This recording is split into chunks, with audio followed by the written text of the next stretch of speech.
tudo bem? Aqui é a tia Rubiana, E a tia Sol? passando para trazer uma brincadeira bem legal. Para o papai e a mamãe realizarem com as crianças. O nome da brincadeira é Pula Fogueira. É uma brincadeira junina. Simples e para todas as idades. Vejam. Desenho de uma fogueira. Pintar a fogueira.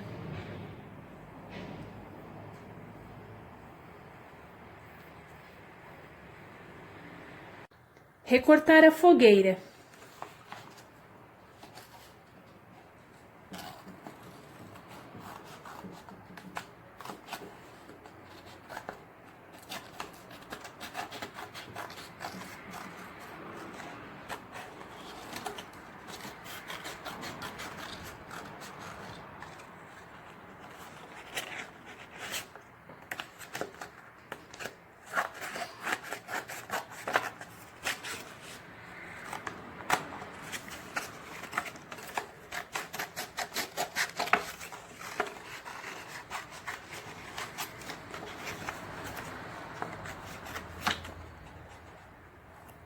Colar a fogueira no chão.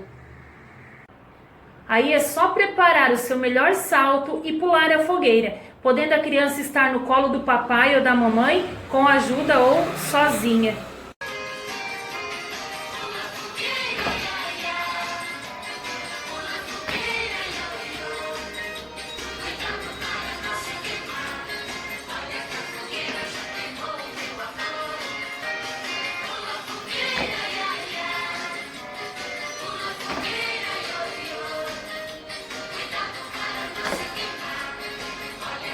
Brinquem bastante. E boa diversão.